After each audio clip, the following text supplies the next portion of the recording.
Comenzamos, pues, poniéndonos, como siempre, en las manos del Señor y pidiéndole al Espíritu Santo que nos ilumine, porque, pues, vamos a acercarnos a esta cosa tan hermosa que es la espiritualidad, pero que tiene muchas cosas para decir. Y hoy vamos a decir, sin más, pues un puntito, porque es que me parece que hay que decir, creo que muchísimas cosas para entender. Creo que es importante acercarnos al contexto en el cual se da esta realidad que llamamos vida cristiana, cristianismo. La espiritualidad es una realidad que tiene pues una dimensión horizontal, quiere decir que estamos entre nosotros, y una dimensión horizontal, que estamos con Dios. Y en el encuentro dicen que siempre me pareció simpática la expresión, entre la horizontalidad que estamos y el ascenso hacia Dios, se lleva a lugar una cruz que es Jesús. Entonces, ¿qué quiero decir con esto? Con esta imagen, que por supuesto no es mía. Pues que la realidad de la espiritualidad es una realidad que se da en el encuentro de la temporalidad con Dios. Es la encarnación del Verbo. El Verbo eterno del Padre se encarna y en esa encarnación desciende la divinidad. Dios se hace el Dios con nosotros. Y entonces tendremos que hablar de todo lo que es la realidad trascendente.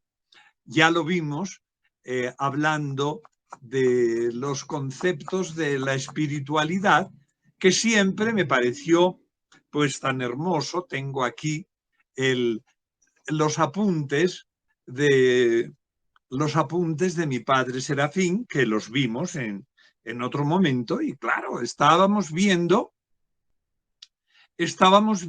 qué es lo que Dios hace,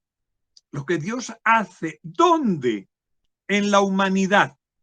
Por eso hay que tener mucho cuidado. Vamos precisamente hoy a hablar en un instante del gnosticismo, y cuando hablamos del gnosticismo, pues vamos a hablar de la espiritualidad de pronto sin Dios, o un Dios sin... Es difícil, pero vamos a el tema en el que estamos embarcados, y que me parece que es un tema que hoy en día es supremamente importante tenerlo en cuenta. Espiritualidad cristiana. Historia de la espiritualidad cristiana. Digo que es muy importante porque si no tenemos el peligro de hablar de una espiritualidad, y como con tanta sorna dijera mi padre Alesón, pues es una persona muy espiritual, toca muy bien el piano. Pues qué bien que toca el piano, pero la espiritualidad podrá ser espiritualidad de pianista, lo cual, pues no sé, un Rubinstein, ¿no? O quién es el que queramos poner como modelo.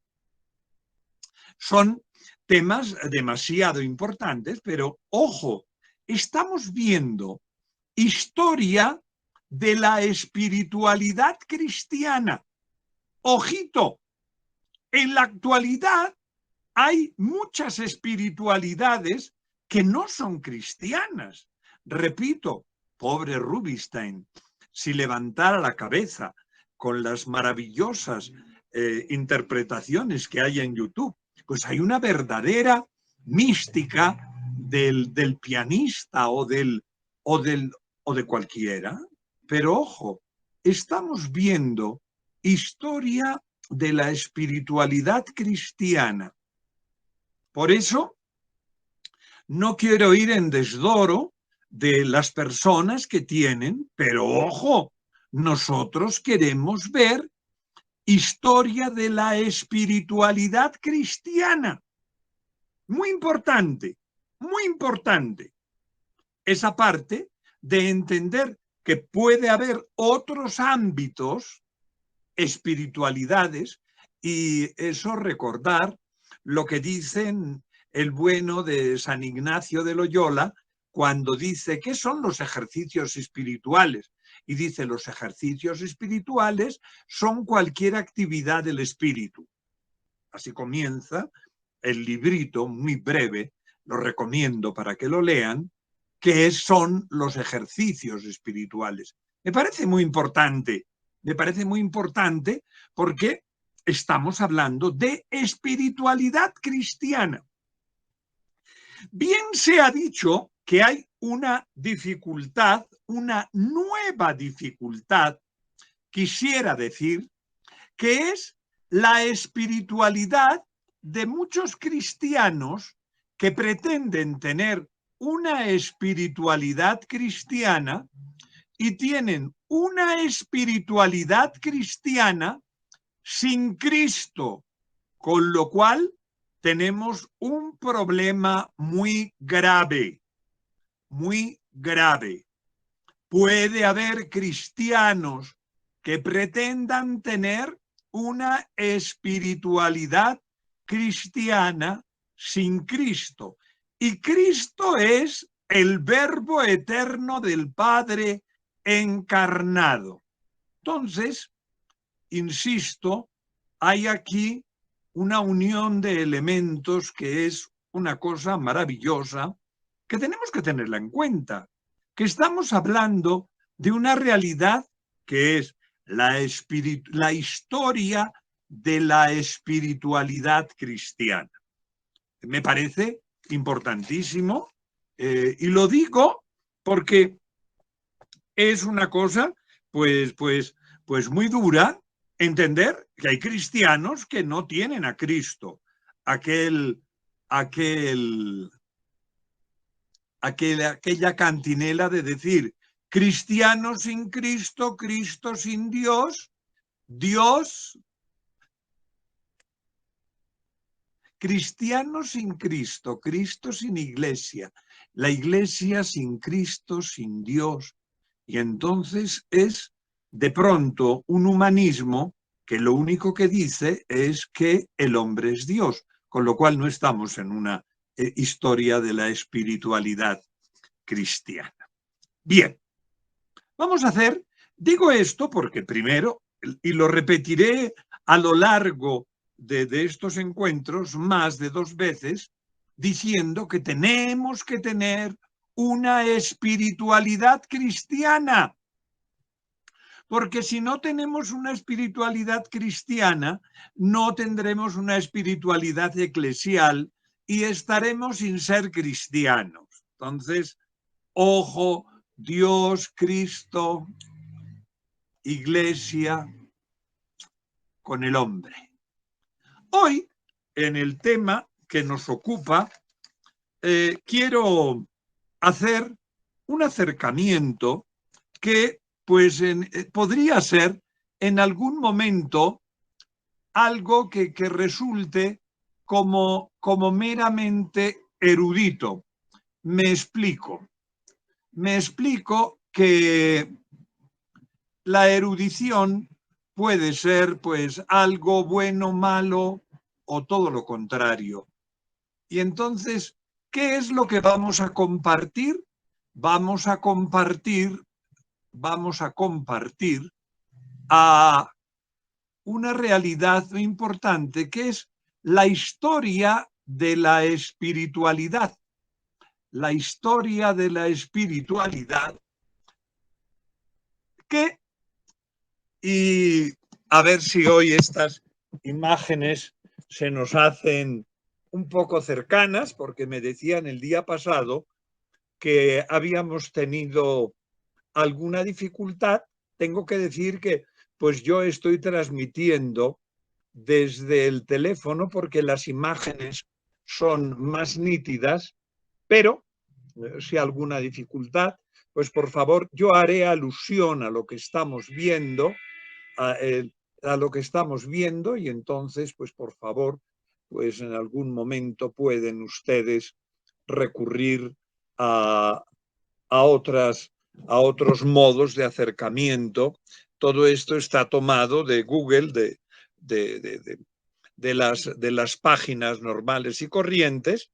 Y entonces quiero en primer lugar decir que vamos a hablar de un momento histórico que somos herederos. Recuerdo siempre que cuando, y lo veremos de pronto en algún momento, porque son unas imágenes que las hemos visto otras veces, pero siempre es bueno, cuando se habla de San Pedro en Roma y uno va al Vaticano y dice, ¿y por qué vamos al Vaticano? ¿Y por qué se tiene esa inmensa basílica que es de una belleza inusitada? ¿Por qué? ¿Por qué? Pues bueno, porque Roma es el lugar, el entorno en el cual se gesta esta vida cristiana. El lugar en donde, es muy curioso porque Roma no es cristiana, Roma era pagana, y de pronto podemos casi decir que se siga siendo pagana. Pero aquí es donde viven los cristianos, y en ese vivir de los cristianos es donde muere Pedro y donde muere Pablo. Los veremos a estos dos grandes hombres en algún momento, porque tendremos que hablar de Pedro y Pablo cuando hablemos de Pedro. Será crucificado en el Vaticano, es muy curioso, porque y Pablo probablemente entre Fontane. Bueno, entonces me parece que sería muy bueno. Pero aquí tenemos, este es el lugar donde se gesta esa realidad. Acuérdense, estamos en la Roma imperial, y uno de los elementos emblemáticos de la guerra de la Roma imperial que se conserva, pues tenemos aquí el Coliseo romano, que recuerden ustedes que es supuestamente va a ser Vespasiano el que lo va a hacer, después de Nerón y todas aquellas cosas. El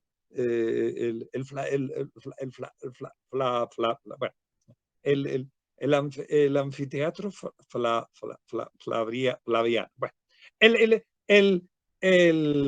quedémonos con decir que es el Coliseo, y en este lugar, algo importante que me parece interesante decirlo, es que pues tenemos aquí el anfiteatro, y un poquito encimita del anfiteatro romano hay un templo más bien grande, que era un templo bifaz, donde estaba el templo de la diosa Venus y de la diosa Roma. En las ruinas de ese templo es donde, hasta la pandemia, el Papa solía hacer el Vía Crucis del día de Viernes Santo, y detrásito está la Basílica de Magencio, y debajito, justo inmediatamente debajo del Coliseo, hay un círculo inscrito en un cuadrado. Eso era una escuela de gladiadores que estaba ahí inmediata, se conservan las ruinas, la mitad la mitad de las ruinas, las otras ruinas nos han sacado, porque todo eso, acuérdense que esto se conoce por lo que Mussolini tumbó. Bien, y a la izquierda del Coliseo, ese gran templo que es el templo de Júpiter, es el gran templo de Dios, porque luego habrá otros templos ahí arriba que están en el Capitolio arriba que no se ve, y luego allá a la izquierda se ve el Tíber, que es tan importante, y ahí, al ladito del Tíber tendría que verse, pero un poquito más abajo, y no lo vemos porque estamos ahí, pero ahí debajo está el Teatro Marcelo, que está todavía en pie y es un lugar de... Esta es la Roma imperial. Aquí es donde vive Pedro, aquí es donde vive Pablo, aquí es donde viven los primeros cristianos, teniendo en cuenta que esto es la gran construcción donde está el templo que hemos dicho de Venus y Roma. A la izquierda, eso es el palacio, por eso se llama el Palatino, donde están a la izquierda se ve, no es, perdón, no he dicho el Tíber, no, es el teatro, el hipódromo, donde el circo, es el circo donde corrían las carreras de caballos, es el circo, es una mancha longitudinal que tenemos aquí. Este es el circo. Aquí tenemos encima, tenemos a la diosa Venus, aquí la escuela de los gladiadores, el gran templo, del cual no existe casi nada. Luego aquí hay una gran fuente, que tampoco existe nada, pero todo esto es el Palatino. Bien, ¿por qué digo que es? Porque esto es lo que está ahí, lo que está sustentando todo ese poder es el foro. ¿Por qué digo que es el foro? Porque aquí es donde está el poder, donde se ejerce el poder. Aquí hay una, a ver, aquí hay una columna y aquí hay aquí un lugar donde los políticos romanos daban sus discursos, y todo lo que hay atrás, ahí al fondo, es el Capitolio. Son los grandes templos de los cuales quedan las ruinas que hemos visto, de todas las columnas, que son las columnas rostras. Aquí tenemos, se llama rostra esta columna de la derecha, porque tiene es una columna que tiene las puntas de los barcos y de las batallas navales. La rostra era la punta con que los barcos rompían los otros barcos. Este es el lugar del poder. Y el poder es el poder de los dioses. A la derecha, pero no va, está la basílica. Hay una basílica, la Basílica Julia, que es donde se reunían ya en el imperio a ejercer el poder. Es muy importante. O sea que este lugar es el lugar donde se ejerce el poder. Lo que hemos visto, el foro imperial, se encontraría aquí en la derecha, en la esquina derecha, arriba. Allí estaría el foro, los foros imperiales. Se acercan a ver, pero sería muy difícil, pero entren en el plano de Roma. Entonces aquí tenemos, está la Roma imperial, que está cimentada sobre un poder político y religioso. Es muy curioso porque, claro, son los mismos dioses griegos puestos en latín, porque Zeus es el dios es Zeus es el dios griego, y el dios latino es Júpiter, Dios Padre es Júpiter. Entonces, va a ser muy curioso porque todos los dioses tienen cabida en un templo que no lo he cogido, pero es el Panteón, es el único que, el único que se conserva completo, porque los papas lo tomaron como una basílica Nuestra Señora de las Victorias, y entonces los dioses se encuentran allí en el Panteón. Un panteón, y traigo aquí esta pintura, eran pinturas al fresco, que son en Pompeya, unas cosas hermosísimas, y porque estaban todos los dioses que hemos visto en estos templos y en estas basílicas. Aquí a la izquierda está una basílica importantísima donde se da culto, ahí arriba está el templo de Júpiter y justo a la derecha se ve un templo más pequeñito de Venus Moneta, porque era donde se imprimían las monedas. De ahí le viene el nombre a nuestras monedas, es porque se imprimía. La ceca de Roma estaba ahí arriba en ese templito.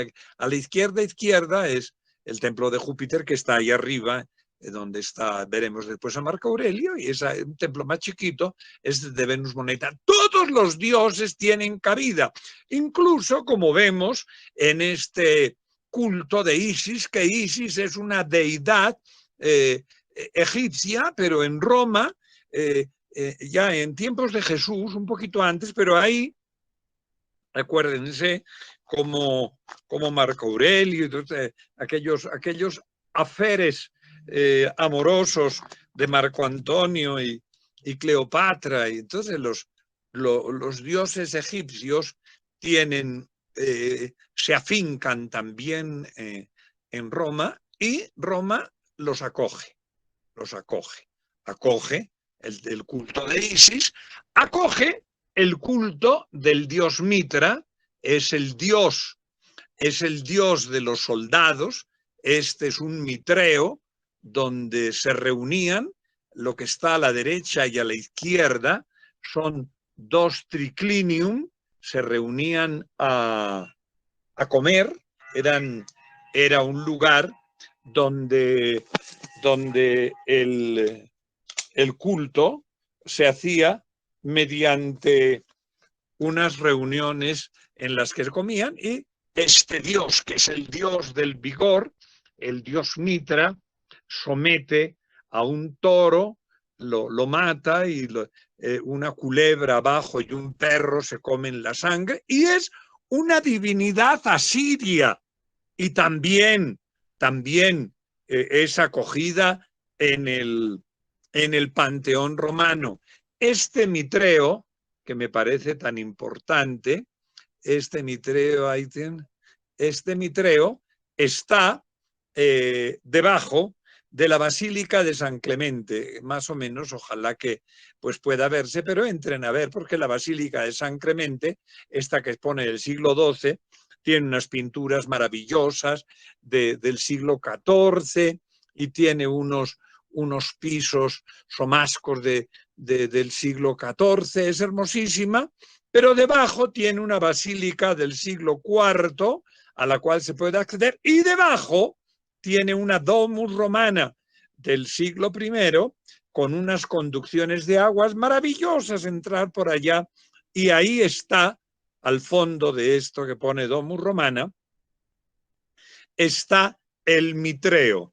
El dueño de esta casa del siglo I es devoto del dios Mitra en el lugar donde está la Basílica de San Clemente. Me parece que es importante. ¿Por qué traigo todos estos decires? Porque es que resulta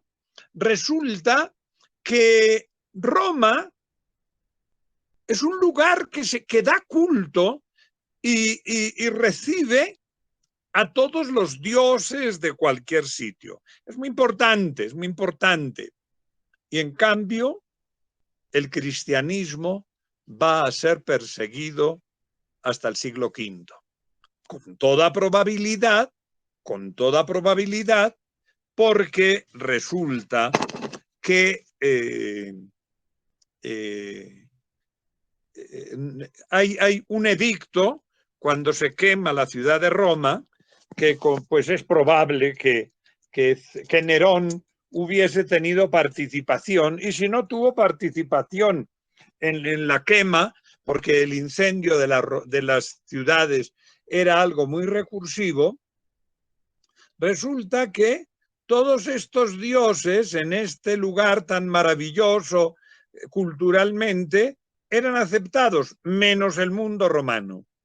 Nerón, con toda probabilidad, se aprovechó, o decir que incendió Roma, pues es ir más allá de las certezas. Pero lo que sí es cierto es que él aprovechó el incendio de Roma para construir su gran casa, la Casa de Oro, que está ahí, al ladito, donde hemos visto este lugarcito debajo del Coliseo.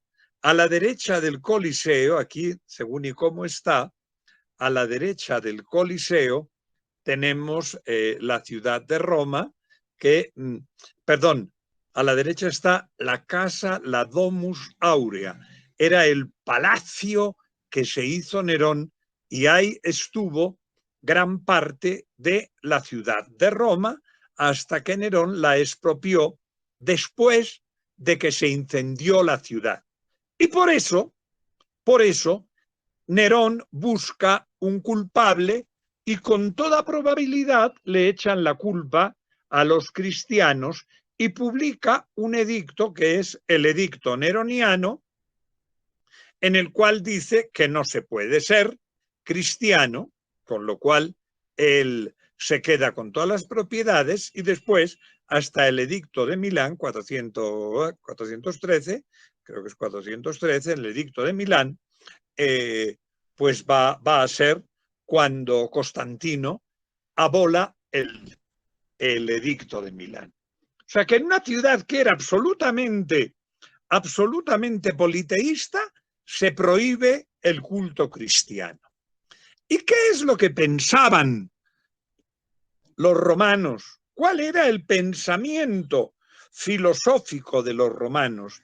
Tenemos que decir que era un pensamiento absolutamente sincretista. Quiere decir, estaba hecho el pensamiento filosófico romano con la unión de todos los pensadores anteriores. Entonces, tenemos aquí, en primer lugar, las representaciones son siempre, pues, popularmente conocidos algunos de los personajes. Si ustedes van al Museo Vaticano, pues están todos estos rostros tan conocidos, entonces pues más o menos se sabe quiénes son. Uno de los pensamientos que va a tener el mundo romano, porque lo que digo, era una ciudad y un imperio que aceptaba todas las religiones y todas las filosofías. Este es el motivo de decir qué filosofías había, porque es que decir, no, es que había 1000. Teníamos a Epicuro, y Epicuro de Samos, que muere en el 270, pues tiene toda una presencia en el mundo romano. Y Epicuro, hay que tener en cuenta que algunas cosas, las filosofías, suelen ser malentendidas. Epicuro era un asceta, Epicuro de Samos. Normalmente, cuando se habla de Epicuro, se suele decir que era un hedonista. Pues sí, pero no. La hedoné, que es el placer, pero no había más que un placer, el placer de no tener displacer. Entonces, el mundo epicúreo lo que decía era que el humano, para ser feliz, tenía que buscar no tener placer, displacer, perdón. Entonces había una economía del placer. Cuando Jorge Manrique escriba en el 14, creo que es en el 14, las coplas a la muerte de su padre, dirá en una terminología que suena muy epicúrea: cuán presto se va el placer que después de acordado da dolor. Entonces dice, ojo, los placeres que dan dolor no son placeres. Y Epicuro, siendo que la gente suele entender, es que es un epicúreo, porque no le gusta más que los placeres. Y Epicuro acabó siendo un asceta. Es importante. Otro de los personajes que tenemos del mundo romano, tenemos, pero después de Epicuro, sería el estoico, los estoicos. Los estoicos tienen unos personajes importantísimos en el mundo romano. Aquí le saludamos a Epicuro y nos vamos a un personaje que es estoico. Y el estoicismo, así como el epicureísmo, decía, hay que tener el máximo de placer. Y el máximo de placer es matemático. Luego no tenemos que tener placeres que den displacer. Marco Aurelio, que es este que está en este momento en nuestra imagen, Marco Aurelio es un estoico. Marco Aurelio es emperador y tiene unas cartas que es muy importante, porque es muy curioso que este mundo estoico es muy leído por Santa Teresa de Ávila y es puesto cerca del mundo cristiano, porque el estoico lo que decía, uno tiene que aguantar los dolores porque tiene que ser persona. Y hay un texto que de la sabiduría que dice, sé humano, esto vir. Algo así diría Marco Aurelio, sé persona. Y entonces no te dejes llevar de las tonterías, sino sufre lo que haga falta porque tú eres tú y no tus circunstancias. Ortega y Gasset. Y entonces Marco Aurelio es el gran líder de la ascesis, del no quedarse con las pequeñas dificultades, sino seguir siempre hacia adelante. Este buen Marco Aurelio, que lo tenemos aquí, es el que puso Miguel Ángel al final de la gran escalinata, de la alcaldía de Roma, paralela a la escalinata de Araceli, porque fue la única estatua ecuestre que se conservaba, y este es el original. El original conserva el dorado original.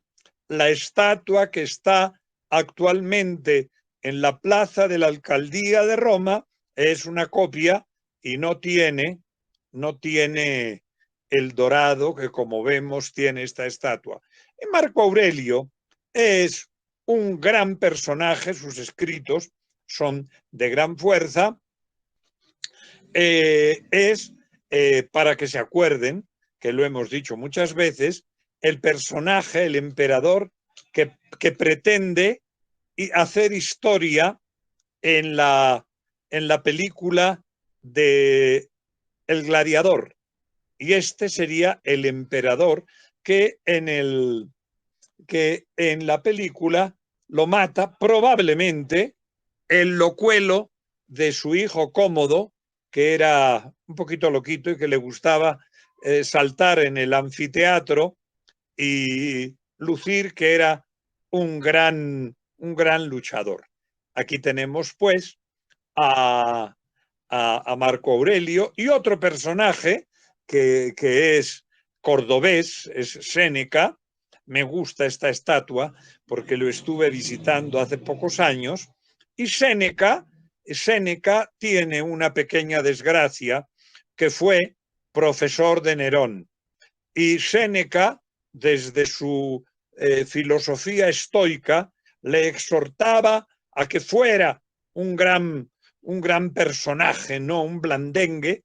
Y un día Nerón se aburrió de escucharle y le dijo: ¿sabes qué, Adneo, lo que quiere? Que me estás aburriendo, suicídate.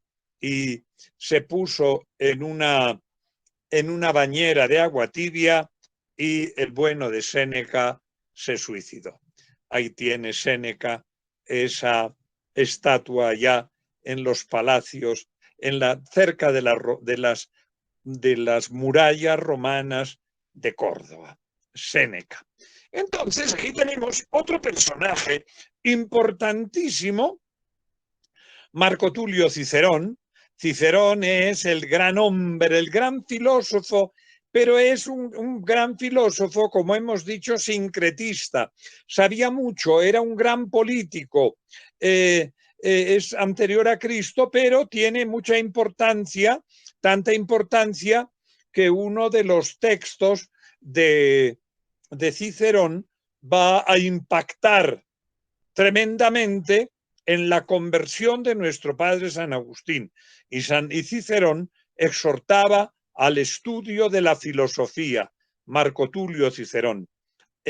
Marco Tulio tenía, la esposa de él se llamaba Tulia, su hija Tulita, y cuando fue deportado muchas veces, porque fue una vida procelosa, porque él era republicano y estaba muy en contra del imperio, fue deportado y entonces hay unas cartas tiernísimas, recuerden, lo decíamos alguna vez, donde Cicerón le dice a Tulia que le manda unos dineros para que arregle el baño de su amada Tulita.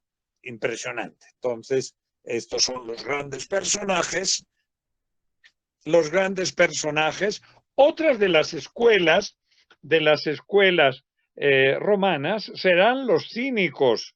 Diógenes el Cínico es del 43 antes de Cristo, pero probablemente estas escuelas pues siguen teniendo importancia en el carácter romano de no dejarse llevar de lo efímero, sino poner. Y Diógenes el Cínico, pues es un personaje que vive en un tonel, que no tiene nada, que le llaman el cínico, y cínico quiere decir perro quinós, y que probablemente Diógenes pues cuenta la historia, que probablemente no es historia. Ustedes saben muy bien que la historia siempre es escrita, pues no tenía nada y decía: solo hay que tener lo necesario para vivir. Y entonces él tenía una vasija para beber agua, y un día se acercó a la fuente y vio como un niño tomaba el agua con las manos y dijo: esto no vale para nada, y tiró el vaso que tenía. Y en esta representación lo vemos que va con un candil, porque es que resulta, eso no es un candil, es una lámpara, pero el candil, que era el elemento con que los romanos se iluminaban, iba buscando a alguien que fuera humano. Entonces le decían: ¿qué estás buscando? Y decía: estoy buscando a un humano. Otro personaje importante, muy importante, y va a tener una importancia grandísima, es Plotino. Las Eneadas de Plotino es muy curioso, porque cuando uno lee el Evangelio de San Juan, no cabe duda que el escritor del Evangelio de Juan ha leído Plotino, porque es neoplatonismo, y Platón a través de Plotino van a tener una importancia radical en el conocimiento y en la expresión de la fe. Entonces aquí tenemos Plotino, las Enéadas de Plotino. Acuérdense que la señora del expresidente Uribe tiene su tesis de grado, es doctora en filosofía, su tesis de grado está hecha sobre las Enéadas de Plotino y es muy importante porque una vez me hice una pregunta, es curioso, Plotino y sus Enéadas, son 9 libros de 9 capítulos, por eso se llama Enéadas, Plotino. Otro de los grandes filósofos que tienen importancia en Roma va a ser Pitágoras. Acuérdense que Pitágoras es, aquí pone el teorema, el que formula algo que ya los egipcios tenían como un conocimiento ancestral, y se le atribuye a Pitágoras el haberlo formulado. La suma del cuadrado de los catetos es igual al cuadrado de la hipotenusa. Pitágoras, que era un gran sabio. Hay que recordar que de pronto, pues Pitágoras ni se sabe, porque cuando Aristóteles habla de Pitágoras, no dice Pitágoras, sino que dice los llamados pitagóricos, dice.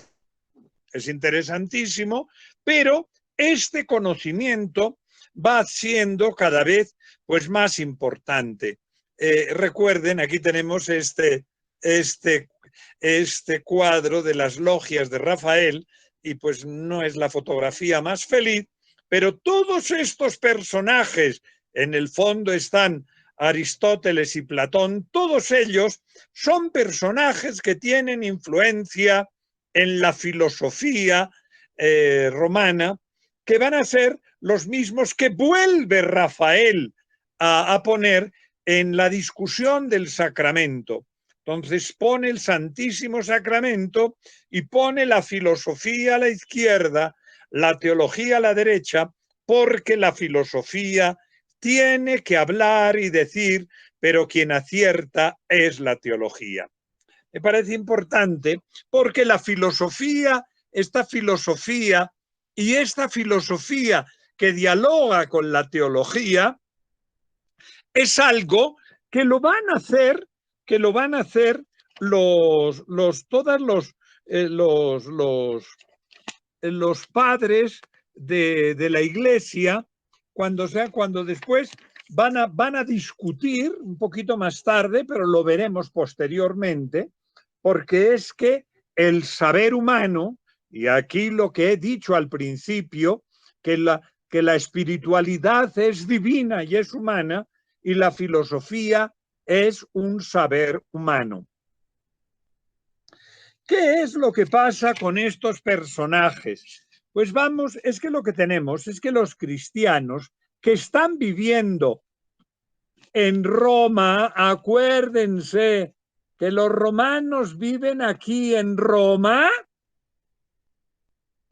estos cristianos que son judíos y viven en Roma, me parece muy importante el saber que son judíos y que Jesús es judío y que cuando Jesús le da las llaves, como hemos escuchado el día pasado, porque era tan importante la fiesta de la cátedra de San Pedro, al hablar de la cátedra de San Pedro en el día de ayer, tenemos que recordar que la cátedra de San Pedro es la cátedra de un judío. Y entonces, aquí tenemos, obviamente, cuando Perugino hace esta composición tan hermosa, y digo hermosa porque es absolutamente renacentista en el más pleno del sentido de la armonía, está diciendo que Jesús que es judío, con los 12 que están aquí alrededor, vestidos a la usanza renacentista, pero estos son, Pedro es judío y Pedro recibe las llaves de un judío. Me parece muy importante el recordar que Jesús se entrega, Jesús es judío, que es lo que habíamos visto, y le entrega las llaves a un judío. Quiero recordar siempre que cuando uno ve esta pintura de Perugino, siempre me trae al recuerdo esta pintura de Rafael sobre las bodas de la Virgen, porque la composición tiene tanto de cercano con la composición del Perugino, que luego el templete que está al fondo, pues me recuerda al templete que está allá en la embajada española, y es porque estos son judíos. María y José son judíos. Jesús es judío y Pedro es judío. Son cristianos, pero son judíos que viven. Y estos judíos que viven en Roma, ¿qué creen? Esto es lo importante. Es lo importante el entender que creen en la resurrección. Y aquí este cuadro de este pobre Tomás, toma, mete tu dedo, ¡wow! Es la fe expresada. Habría aquí una discusión siempre apta o no apta, que es igual. ¿Qué quiere decir el evangelista? ¿Que le tocó, que se puede tocar? Es igual. Porque se le puede tocar, le toca, y si le tocas, porque se le puede tocar. Creo que la lógica son judíos que creen en que Cristo está vivo. Y estos judíos que creen en el Jesús que está vivo, se reúnen en un momento de persecución, están en unas dificultades, y San Pablo les dice, oiga, esto no puede seguir así. Son judíos con Jesús, con María, con José, son todos ellos judíos, pero esos judíos se reúnen en el Concilio de Jerusalén, y en el Concilio de Jerusalén deciden que no van a ser judíos, que tienen que respetar, que tienen que no poner más cargas que las que Jesús ha mandado. Y entonces Jesús, en el concilio de Pedro, dice aquello tan bonito que es la espiritualidad cristiana. El Espíritu Santo y nosotros hemos decidido que no tenemos que poner más cargas. Es el Concilio de Jerusalén. Probablemente en el 49 hay una leyenda, que es obviamente leyenda, pero sí que expresa la realidad. Acuérdense que hay un credo que es el credo corto, y dice la leyenda que cuando acabó el Concilio de Jerusalén, cada uno de los 12 escribió un artículo, y por eso el credo de los apóstoles tiene 12 artículos. Ya no son judíos que cumplen lo que quiere Jesús, Demasiado importante. Acuérdense, en el Concilio de Jerusalén se reunieron 12. Eran las 12 tribus, quiere decir la totalidad del pueblo reunida en la presencia de Jesús. Algún año después se reúne otro concilio, obviamente grande, curioso. Yo creo que es una cosa muy simpática el recordar que el Vaticano II tuvo unos 2.450 obispos de los 12 del Concilio de Jerusalén, que eran todos, a los 2.450 que eran todos. Y en el Concilio de Jerusalén, lo que nos dice la espiritualidad cristiana que están haciendo, que no tenemos que cumplir la ley judía, sino que tenemos que cumplir lo que Jesús manda. Acuérdense que la ley de Jesús es la ley del amor. A veces hay personas que se empeñan en decir que hay que cumplir la ley de Jesús. ¿Y cuál es? Ama et fat quo vis, dirá nuestro padre San Agustín. Ama y haz lo que quieras. Si amas, cumplirás. Y si no amas, no hace falta que cumplas. No vale para nada. El Concilio de Jerusalén es el momento en el que la realidad cristiana se separa de la realidad judía y la espiritualidad judía, la cual habíamos visto, pasa a ser una espiritualidad cristiana. Concilio Vaticano II, curioso, queda ahí en la retina de los que todavía éramos jóvenes, pero recordamos que era la Iglesia reuniéndose. ¿Hasta cuándo tiene esta espiritualidad? Pues Dios escribe derecho sobre renglones torcidos. Y resulta que el mundo judío se vuelve hostil y pelea contra Roma. Y eso era pelea de león contra burro amarrado, porque Roma era el león y los judíos era el burro amarrado. 4 peleando, los celotas. Y entonces resultó que Vespasiano, que era el emperador, que quería ser emperador, que no lo era todavía, le escribe a su hijo y le dice, por favor, acaba con esa tontería, porque necesito que des un golpe de efecto para que me hagan emperador. Y entonces comienza una destrucción espantosa donde la ciudad es absolutamente destruida. Hay que leer a los autores del momento. Se destroza. Este cuadro del siglo XIX expresa, todo se incendia.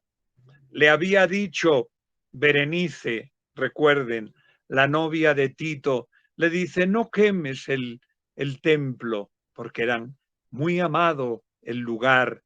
Y Tito le dice, no lo quemaré. Y en el fragor de la batalla, el templo se incendia, desaparece, y entonces solo queda de esta maravilla, queda esta explanada con ese muro, que es el muro de contención. Encima de ese muro, del muro de las lamentaciones, está la explanada del templo, y esta fotografía del templo, de lo que roban al templo, que es el recuerdo de la menorá, el candelero de los 7 brazos, el candelero de oro, las trompetas que están ahí a la izquierda, las trompetas, los grandes láminas de los títulos y los adornos del templo en oro y la menorá. Esto queda en el templo del templo como despojos de este desastre que es el final del templo de Jerusalén. Tito destruye el templo y entonces los cristianos se ven obligados a partir. Y entonces ya los cristianos ya no pueden vivir en el templo. eran judíos y les gustaba, y cuentan cómo los judíos, los apóstoles subían al templo. Ya no pueden subir al templo porque ha sido destruido. Y entonces surge toda una cultura distinta en la cual tenemos estas pinturas que son de las catacumbas romanas, donde se habla de la cena, del buen pastor, de la resurrección, porque lo importante es la cena. Yo soy el buen pastor. La liturgia ya es otra realidad. La cena pascual va a dar origen a nuestra Eucaristía, porque la cena es la Eucharis. Y entonces, ¿cuál es la fuerza de el nuevo momento de estos judíos? Creer en la resurrección. Jesús se ha ido, pero lo tenemos. La cruz, que es la contraparte de la muerte y de la resurrección de Jesús, está ahí. Y entonces lo que tenemos que entender es que Jesús es el Mesías. El Mesías. Jesús es el que nos enseña, pero Él no está muerto. Él ha resucitado, está en la gloria. Y entonces, esta nueva realidad, que es la realidad del cristianismo, va a gestar toda una espiritualidad nueva, que va a ser, oh dolor, porque enseguida vamos a entender que la espiritualidad va a ser espiritualidad de dolor. Y entonces vamos a acompañar a Esteban, vamos a acompañar a Pedro, a Pablo, vamos a acompañar a ese Pablo que va a tantos sitios, vamos a acompañar a ese grupo de seguidores de Cristo que no están en la cruz, sino que están en el encuentro con el Cristo resucitado. Esa es la realidad, la cual tenemos que tener como lo más importante. Repito, la espiritualidad cristiana es una espiritualidad que pasa por la cruz a la luz, por la muerte a la resurrección, por la resurrección a la ascensión y la resurrección en la presencia siempre viva de ese Señor resucitado que dice, mira, mis manos, mi costado, estoy aquí, vayan y hagan discípulos a todos los pueblos. Esta es la espiritualidad que, como ven, está gestándose en un lugar proceloso, Roma, en un lugar complicado, Roma, en un lugar hostil, Roma. Es curioso que la hostilidad la veremos cuando Juan hable de los gnósticos, la veremos cuando todos los padres hablan de la persecución, cuando Pedro muera y cuando Pedro y cuando Pablo sea decapitado. Esta es la espiritualidad cristiana, espiritualidad de vida en Jesús. Gloria al Padre y al Hijo y al Espíritu Santo, como era en el principio, ahora y siempre, por los siglos de los siglos. Amén.